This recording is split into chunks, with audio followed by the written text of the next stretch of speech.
ഫലസ്തീനിനേക്കാൾ ഭൂപ്രവിശ്യയിലും ജനസംഖ്യയിലും എത്രയോ ഇരട്ടിയുള്ള ഒരു സ്വതന്ത്ര രാജ്യമാണ് ഇറാൻ. ആ രാജ്യത്തിന് സ്വന്തമായി ആയുധം വെക്കാൻ പറ്റില്ലത്രേ. എന്നാൽ പ്രിയമുള്ളവരെ, യൂതന്മാർ അവരുടെ ഇസ്രയേലിൽ ഉണ്ടായിരിക്കുമ്പോഴും അവരുടെ ഏറ്റവും വലിയ കരുത്ത് അവരുടെ കയ്യിലുള്ള ബങ്കറുകളാണെങ്കിൽ, പരിശുദ്ധമായ ഖുർആൻ പറയുന്ന ഒരു പ്രയോഗമുണ്ട്. അവരേതെല്ലാം ബങ്കറുകളിലേക്ക് പോയാലും ഏതെല്ലാം ആയുധ ശേഖരങ്ങളിലേക്ക് പോയാലും അല്ലാഹു സുബ്ഹാനഹു വ തആല ളുരിബത് അലൈഹിമുൽ ദില്ല, അല്ലാഹു അവർക്കൊരു ക്രെഡിബിലിറ്റി നൽകിയിട്ടില്ല. അല്ലാഹു തആല അവർക്ക് പ്രോമിനൻസ് നൽകിയിട്ടില്ല. അല്ലാഹു തആല ലോക ജനതയുടെ മുമ്പിൽ അവർക്ക് അഭിമാനം നൽകിയിട്ടില്ല. ഇത് പറയുമ്പോൾ നിങ്ങൾ വിചാരിക്കുന്നുണ്ടോ ക്രിസ്തീയ യൂറോപ്പ് ജൂതന്മാരെ ആദരിക്കുന്നു എന്ന്? ഈ വർത്തമാനകാലത്തും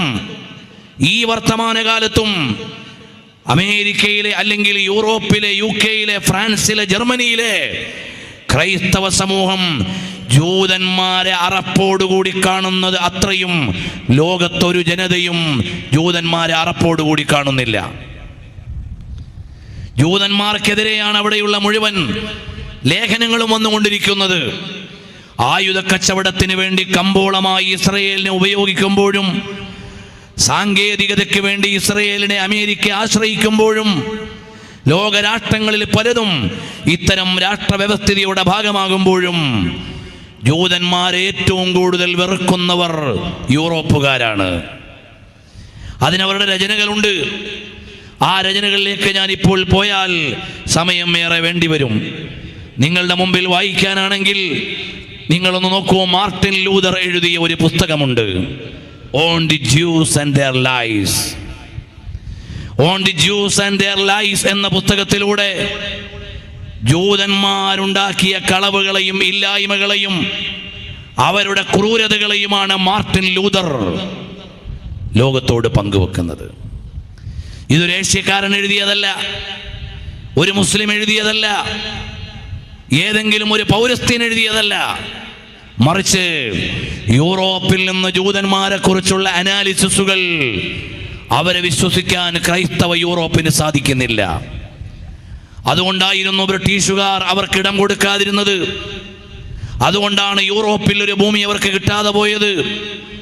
അതുകൊണ്ടാണ് യൂറോപ്പിൽ എവിടെയെങ്കിലും ഒരു ജൂതരാഷ്ട്രം ഇല്ലാതെ പോയത്. പാവപ്പെട്ട മുസ്ലിങ്ങൾ സഹിഷ്ണുക്കളാണെന്നും കരുണയോടെ അതിഥികളെ സ്വീകരിക്കുമെന്നും വന്നപ്പോഴാണ് ഇസ്രയേൽ എന്നൊരു രാജ്യമുണ്ടായത്. ഉണ്ടായത് മുതൽ പശ്ചിമേഷ്യയിലെ സമാധാനം നഷ്ടപ്പെട്ടു പോയി. ഉണ്ടായത് മുതൽ പരിസര രാജ്യങ്ങൾക്ക് കിടന്നുറങ്ങാൻ പറ്റാതെയായി. പക്ഷേ എന്തു ചെയ്യാനാണ്?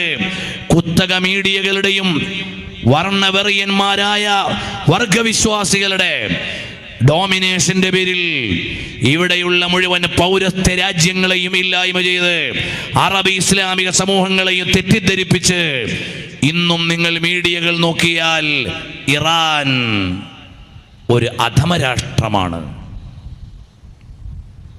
ഇറാന്റെ ഐഡിയോളജി നമ്മൾ അംഗീകരിക്കണില്ല. ഇസ്ലാമിക് റിപ്പബ്ലിക് ഓഫ് ഇറാൻ എന്ന് പറയുമ്പോഴും നമ്മൾ ഉൾക്കൊള്ളുന്ന അഹ്ലുസുന്നയുടെ വിശ്വാസമല്ല. പക്ഷേ നമ്മൾ പൊളിറ്റിക്കലി സംസാരിച്ചാൽ, രാഷ്ട്രഘടനയിലൂടെ സംസാരിച്ചാൽ ഒരു ക്രെഡിബിലിറ്റി ഇല്ലാതെ രാജ്യമായി ചാപ്പകുത്തുകയാണ്. നിങ്ങൾ ആലോചിച്ചു നോക്കൂ. സദ്ദാം ഹുസൈൻ്റെ അധികാരത്തിനുണ്ടായിരുന്ന ഇറാഖിൽ മാരകായുധങ്ങളുണ്ട് എന്ന് പറഞ്ഞപ്പോൾ ഇറാഖിന്റെ ഭരണാധികാരി അവിടെയുള്ള മുഴുവൻ ആയുധ കലവറകളും തുറന്നുകൊടുത്തു. ലോകത്തുള്ള ആർക്കും ഒന്ന് പരിശോധിക്കാം, ഞങ്ങളുടെ കയ്യിൽ ആണവായുധം ഉണ്ടോന്ന്, ഞങ്ങളുടെ കയ്യിൽ മാരകായുധം ഉണ്ടോന്ന്. ലോകത്തുള്ള എല്ലാ ഏജൻസികളും പരിശോധിച്ചു. അവർക്കാർക്കും ഡിറ്റക്ട് ചെയ്യാൻ കഴിഞ്ഞില്ല. ഒടുവിൽ അല്ല, നിങ്ങളുടെ കയ്യിലുണ്ട് എന്ന് പറഞ്ഞ് ആ രാജ്യത്തെ ഇല്ലായ്മ ചെയ്ത് രാജ്യത്തെ ഭരണാധികാരിയെ ഒരു ബലിപെരുന്നാൾ ദിവസം ലോക മുസ്ലിങ്ങളുടെ നെഞ്ചത്തേക്ക് ഒരു കുത്തുന്ന പോലെ തൂക്കിലേറ്റിക്കൊന്നു. അവസാന നിമിഷം കോടതിയിൽ വന്നപ്പോഴും സദ്ദാം ഹുസൈൻ പറഞ്ഞു, ഞാൻ ഇറാഖിന്റെ ഭരണാധികാരിയാണ്.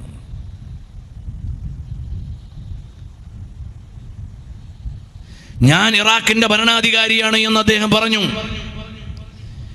നിഷ്ഠൂരമായ ഒരു ഭരണാധികാരിയെ ഇല്ലായ്മ ചെയ്തു. അതുപോലെ പരിസരത്തുള്ള എത്ര രാജ്യങ്ങളെയാണ് ഇല്ലായ്മ ചെയ്തത്? എണ്ണിപ്പറയാനുള്ള സമയമല്ല.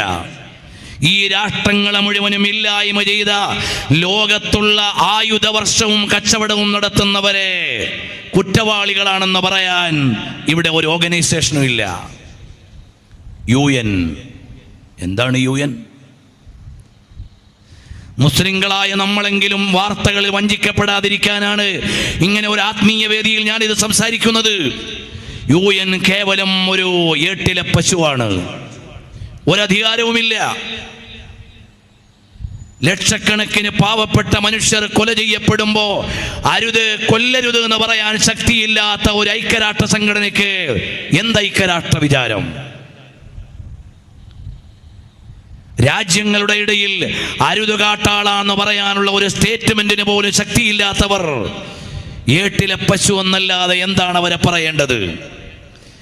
അമേരിക്കയ്ക്കും കുത്തക ശക്തികൾക്കും വീറ്റോ ചെയ്താൽ അനുസരിച്ച് നിന്ന് മൂത്രമൊഴിക്കുന്ന 4-5 പേരുള്ള ഒരു നോമിനൽ ഓർഗനൈസേഷനായിട്ട് UN മാറിയിട്ടുണ്ടെങ്കിൽ നമുക്കവിടെയൊന്നും പ്രതീക്ഷിക്കാനില്ല.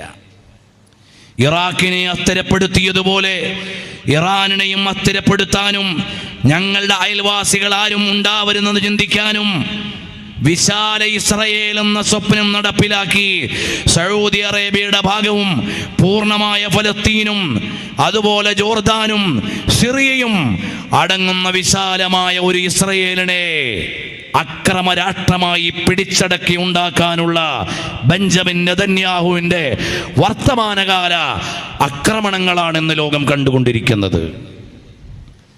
അതുകൊണ്ട് ലോക മനുഷ്യരോട് വിളിച്ചു പറയണം, ഇത് മാനവികതയ്ക്കെതിരാണ്. ഇപ്പോൾ നടക്കുന്ന യുദ്ധത്തിന്റെ കെടുതി അനുഭവിക്കുന്നത് ഇറാനികൾ മാത്രമാണോ? ഇസ്രായേലുകാർ മാത്രമാണോ? അല്ല, ലോകത്തുള്ള ഒരുപാട് രാജ്യങ്ങൾ കെടുതി അനുഭവിച്ചുകൊണ്ടിരിക്കുകയാണ്. കഴിഞ്ഞ ശനിയാഴ്ച ജിദ്ദ എയർപോർട്ടിൽ ഞങ്ങൾ നാട്ടിലേക്ക് വരാൻ വേണ്ടി ക്യൂവിൽ നിൽക്കുകയാണ്. എയർ അറേബ്യയിൽ വയാ ഷാർജയാണ് ഫ്ലൈറ്റ്. ഞങ്ങളുടെ ലൈനിലേക്ക് അവിടുത്തെ എയർലൈൻ സ്റ്റാഫ് വന്നു. ഓരോരുത്തരുടെയും പാസ്പോർട്ട് നോക്കി. ഇന്ത്യൻസ്, ഓക്കെ, നിങ്ങൾക്ക് അവിടെ കണക്ഷൻ ഉണ്ട്, പോകാം. നിങ്ങൾ എവിടെയാണ്? കിർഗിസ്, നിങ്ങൾക്ക് ഫ്ലൈറ്റ് ഇല്ല. ഇറാൻ യുദ്ധം കാരണം നിങ്ങളുടെ ഡെസ്റ്റിനേഷനിലേക്കുള്ള ഫ്ലൈറ്റ് ക്യാൻസൽ, നിങ്ങളുടെ യാത്ര മുടങ്ങിയിരിക്കുന്നു. എന്നിട്ട് അവിടെ അനൗൺസ് ചെയ്തു, Kyrgyzstan, Kazakhstan, Uzbekistan, Azerbaijan, Iran, Iraq തുടങ്ങിയുള്ള 6-7 രാജ്യങ്ങളിലേക്കുള്ള ഹാജിമാർ ഹജ്ജ് കഴിഞ്ഞ് മടങ്ങിപ്പോകാൻ എയർപോർട്ടിൽ വന്നിട്ട് ഫ്ലൈറ്റ് സർവീസ് ഇല്ലാതെ അവർ കുടുങ്ങിക്കിടക്കുകയാണ്. അവിടെയുള്ള ഗവൺമെന്റ് എത്ര സൗകര്യം ചെയ്തു കൊടുത്താലും നാട്ടിലേക്ക് മടങ്ങേണ്ടവർക്ക് മടങ്ങാൻ കഴിയുന്നില്ല. എത്രയോ രാജ്യങ്ങളിലേക്കുള്ള വ്യോമപാത മുടങ്ങിക്കിടക്കുകയാണ്. അനുഭവിക്കുന്നവരാരാണ്? ലോകത്തുള്ള എല്ലാ ജനങ്ങളുമാണ്. പിന്നീട് കൂടുതൽ എയർലൈൻസുകൾ നമ്മുടെ ഭാഗത്തേക്ക് വരുന്നത് ഒമാൻ വ്യോമ ഏരിയയിലൂടെയാണ്. ഈ കഴിഞ്ഞ ഒരാഴ്ചയിൽ മുഴുവനും അവിടെ എയർ ട്രാഫിക്കാണ്. ഞങ്ങളുടെ ഫ്ലൈറ്റ് 1 മണിക്കൂർ വൈകി. പൈലറ്റ് അനൗൺസ് ചെയ്തു, 1 മണിക്കൂർ ഫ്ലൈറ്റ് വൈകും, ഒമാൻ വഴി എയർ ട്രാഫിക് ആയതുകൊണ്ട് നമുക്ക് വൈകേണ്ടി വരും, നിങ്ങൾക്കെല്ലാവർക്കും കോക്പിറ്റിൽ വന്ന് സന്ദർശിക്കാൻ സമയം തരാം. അദ്ദേഹം ഒരു ടൈം പാസിന് വേണ്ടി കോക്പിറ്റിൽ പാസഞ്ചേഴ്സിനെ കയറ്റിവിട്ടു. ഏതായാലും ശരി, ഇതുപോലെ ഒരുപാട് രാജ്യത്തെ ആളുകൾ ദുരിതമനുഭവിച്ചുകൊണ്ടിരിക്കുകയാണ്. നമ്മളുടെ അടിസ്ഥാന വസ്തുക്കളുടെ വില ഏറാൻ പോവുകയാണ്. ക്രൂഡ് ഓയിലിന്റെ വില വർദ്ധിക്കുകയാണ്. ഇസ്രയേൽ എന്ന് പറയുന്ന ഒരു ചട്ടമ്പി രാഷ്ട്രത്തിന്റെ സ്വാർത്ഥതയുടെ പേരിൽ ലോക ജനത മുഴുവനും നൊന്തുകൊണ്ടിരിക്കുമ്പോൾ അത് മനുഷ്യവിരുദ്ധമാണെന്ന് വിളിച്ചു പറയാൻ കരുത്തുള്ള ഒരു ഭരണാധികാരിയോ ഒരു ശക്തിയോ ലോകത്തില്ലാതെ പോകുന്നു എന്നത് ഇന്നത്തെ ഏറ്റവും വലിയ വർത്തമാനകാല ദുരന്തമാണ്. അവരെ നിയന്ത്രിച്ചുകൊണ്ടിരിക്കുന്ന ഒരു സംഹിതയുണ്ട്. ഞാൻ രാഷ്ട്രീയപരമായിട്ടല്ല സംസാരിക്കുന്നത്. അവരെ നിയന്ത്രിക്കുന്ന ഒരു വേദമുണ്ട്. ആ വേദം തൗറാത്തല്ല, ആ വേദം ഇഞ്ചീലല്ല, ആ വേദം സബൂറല്ല. ആ വേദമെന്നവർ പറയുന്നത് തൽമൂദാണ്. തൽമൂദ് പറയുന്നത് ജൂതന് മാത്രമേ അടിസ്ഥാന മാനുഷിക മൂല്യമുള്ളൂ എന്നാണ്. ജൂതൻ മാത്രമേ മനുഷ്യനുള്ളൂ എന്നാണ്. ജൂതൻ മാത്രമേ മനുഷ്യനുള്ളൂ എന്ന് പറയുന്ന തൽമൂദിന്റെ സംഹിതയുടെ പേരിലാണ് ഇന്ന് ലോകം മുഴുവനും നൊമ്പരം അനുഭവിക്കുന്നത്. എന്നാൽ ലോകഗുരുവായ സയ്യിദുനാ റസൂലുള്ളാഹ് സ്വല്ലല്ലാഹു അലൈഹി വആലിഹി വഅസ്ഹാബിഹി വസല്ലമ തങ്ങൾ വമാ അർസൽനാക ഇല്ലാ റഹ്മതൽ ലിൽ ആലമീൻ. നബി സല്ലല്ലാഹു അലൈഹി വസല്ലമ തങ്ങൾ മനുഷ്യകുലത്തിന് മാത്രമല്ല, മുസ്ലിങ്ങൾക്ക് മാത്രമെന്നല്ല, മനുഷ്യകുലത്തിന് മാത്രമെന്നല്ല, ഈ പ്രപഞ്ചത്തിന് മുഴുവനും കാരുണ്യമാണ്. റഹ്മത്തുൽ ലിൽ ആലമീൻ മുഹമ്മദുർ റസൂലുള്ളാഹ് സ്വല്ലല്ലാഹു അലൈഹി വസല്ലം. ആ ഹബീബ് സ്വല്ലല്ലാഹു അലൈഹി വസല്ലം തങ്ങളുടെ അടിസ്ഥാനപരമായ സന്ദേശങ്ങളെ ലോകത്തോട് വിളിച്ചു പറയണം. അവിടുന്ന് ജൂതന്മാരെ കുറിച്ച് ലോകത്തേക്ക് പാരായണം ചെയ്തു തന്നിട്ടുണ്ട്. വളുരിബത് അലൈഹിമുൽ മസ്കന ذلك بأنهم كانوا يكفرون بآيات الله. ഒരിക്കലും ജൂതന്മാർക്ക് ലോകത്തെ ക്രെഡിബിലിറ്റി കിട്ടാനില്ല. കാരണം അവർ യക്ഫുറൂന ബിആയാത്തില്ലാഹ്, പ്രപഞ്ചാധിപന്റെ ദൃഷ്ടാന്തങ്ങളെ നിഷേധിക്കുന്നവരാണ്. നേരത്തെ ഇവിടെ ബഹുമാനപ്പെട്ട അബ്ദുല്ലാ ഹസനി ഉസ്താദ് അവർ സംസാരിക്കുമ്പോൾ നമ്മുടെ ഓരോരുത്തരുടെയും മനുഷ്യ ശരീരത്തിൽ, ശരീരഘടനയിൽ അള്ളാഹു വച്ചിരിക്കുന്ന മഹാത്ഭുതങ്ങളെ, നമുക്ക് എണ്ണി തിട്ടപ്പെടുത്താനാവാത്ത ക്രോമസോമുകളെ, മറ്റു മനുഷ്യ സംവിധാനങ്ങളെ, രക്തഗണങ്ങളെ ഒക്കെ ഉദാഹരിച്ചുകൊണ്ട് ഇവിടെ പറഞ്ഞു. ഇതെല്ലാം അള്ളാഹുവിൻ്റെ ദൃഷ്ടാന്തങ്ങളാണ്. ആ അള്ളാഹുവിൻ്റെ ദൃഷ്ടാന്തങ്ങളെ അവർ അംഗീകരിക്കുന്നില്ല. പ്രപഞ്ചാധിപനെ അവർ അറിയുന്നില്ല. യക്ഫുറൂന ബിആയാത്തില്ലാഹ് വയഖ്തുലൂനൽ അംബിയാഅ ബിഗൈരി ഹഖ്. അക്രമപരമായി അവർ പ്രവാചകന്മാരെ കൊന്നുകളഞ്ഞു. പ്രവാചകന്മാരെ വധിച്ചു കളഞ്ഞ ജൂതന്മാർക്കുണ്ടോ പാവപ്പെട്ട കുരുന്നുകളെ കൊന്നുകളയാൻ മടി? എന്തിനേറെ, എന്തുകൊണ്ടാണ് ക്രൈസ്തവ യൂറോപ്പിന് ജൂതന്മാരെ പറ്റാത്തത്? അവരുടെ വിശ്വാസപ്രകാരം യേശുവിനെ കൊന്നുകളഞ്ഞത് ജൂദാസാണ്, അല്ലെങ്കിൽ ഒറ്റുകൊടുത്തത്. ഈസാ നബി അലൈഹിസ്സലാം കൊല്ലപ്പെട്ടിട്ടില്ല. എന്നാൽ ജൂദാസ് അല്ലെങ്കിൽ ഒറ്റുകൊടുത്തിട്ട് ഒരാൾ കൊല്ലപ്പെട്ടിട്ടുണ്ട്. ഒരാൾ കൊല്ലപ്പെട്ടിട്ടുണ്ട്. അയാൾ യേശുവാണ് അല്ലെങ്കിൽ ഈസാ നബിയാണെന്ന് ക്രൈസ്തവ ലോകം തെറ്റിദ്ധരിച്ചിരിക്കുന്നു. അങ്ങനെ ഒരു കൊലപാതകം നടന്നതിന് പിന്നിൽ ജൂതന്മാരുടെ കൈയാണ്. ഒരുപാട് അമ്പിയാക്കന്മാരെ അവർ കൊന്നുകളഞ്ഞു. വയഖ്തുലൂനൽ അംബിയാഅ ബിഗൈരി ഹഖ്ഖിൻ. അക്രമപരമായി അവർ അമ്പിയാക്കന്മാരെ കൊന്നുകളഞ്ഞു. ആ ഒരു ക്രൂരമായ നടപടികളുടെ ഇന്നലകൾ ജൂതന്മാരുടെ കയ്യിൽ നിന്ന് ഒഴിഞ്ഞു പോയിട്ടില്ല. അവർ അന്ത്യനാൾ വരെയും നിന്ദ്യതയുടെ കൂടാരങ്ങളിൽ അവർ കഴിഞ്ഞുകൂടും. നിങ്ങൾ ആലോചിച്ച് നോക്കണം.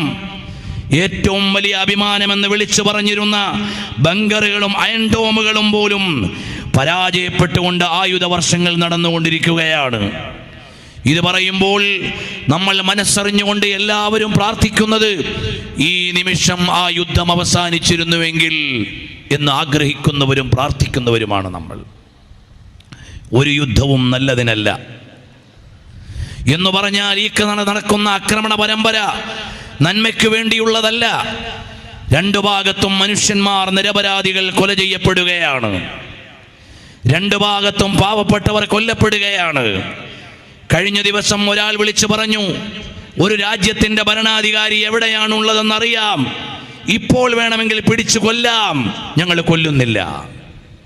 ഈ സ്റ്റേറ്റ്മെന്റ് എന്തുകൊണ്ട് ക്രിട്ടിസൈസ് ചെയ്യപ്പെടുന്നില്ല? ഒരു രാജ്യത്തിന്റെ ഭരണാധികാരി എവിടെയാണുള്ളതെന്നറിയാം, അയാളെ ഇപ്പോൾ കൊല്ലുന്നില്ല. ഒരു സ്റ്റേറ്റ്മെന്റ്. അടുത്ത ഒരു സ്റ്റേറ്റ്മെന്റ്, ഇറാനിന്റെ ഭരണാധികാരിയെ കൊല്ലട്ടെ എന്ന് ചോദിച്ചപ്പോൾ അമേരിക്ക പറഞ്ഞു കൊല്ലണ്ടെന്ന്. ഇതിനെയൊക്കെ ഏത് നീതിയുടെ മാനദണ്ഡത്തിലാണ് ലോകം കേട്ടുകൊണ്ടിരിക്കുന്നത്? ഇതിനെയൊക്കെ ഏത് ന്യായത്തിൻ്റെ മൂശയിലാണ് നമ്മൾ സമീപിച്ചുകൊണ്ടിരിക്കുന്നത്? അതുകൊണ്ട് അക്രമപരമായ ആഗോള രാഷ്ട്രീയത്തിൻ്റെ കാർമേഘങ്ങൾ അപകടങ്ങൾ ഉണ്ടാക്കിക്കൊണ്ടിരിക്കുമ്പോൾ അല്ലാഹുവിൻ്റെ ഹബീബ് സല്ലല്ലാഹു അലൈഹി വഅലിഹി വസല്ലം തങ്ങൾ ഉലകത്തോട് മുഴുവനും വിളിച്ചു പറഞ്ഞത് എല്ലാ മനുഷ്യൻ്റെയും ജീവന് മൂല്യമുണ്ടെന്നാണ്. കറുപ്പിൻ്റെ വെളുപ്പിൻ്റെ നിറ രാഷ്ട്രീയത്തെ വേണ്ടെന്ന് വിളിച്ചു പറഞ്ഞ ഹബീബരായ മുഹമ്മദുർ റസൂലുള്ളാഹ് സ്വല്ലല്ലാഹു അലൈഹി വഅലിഹി വസല്ലം തങ്ങൾ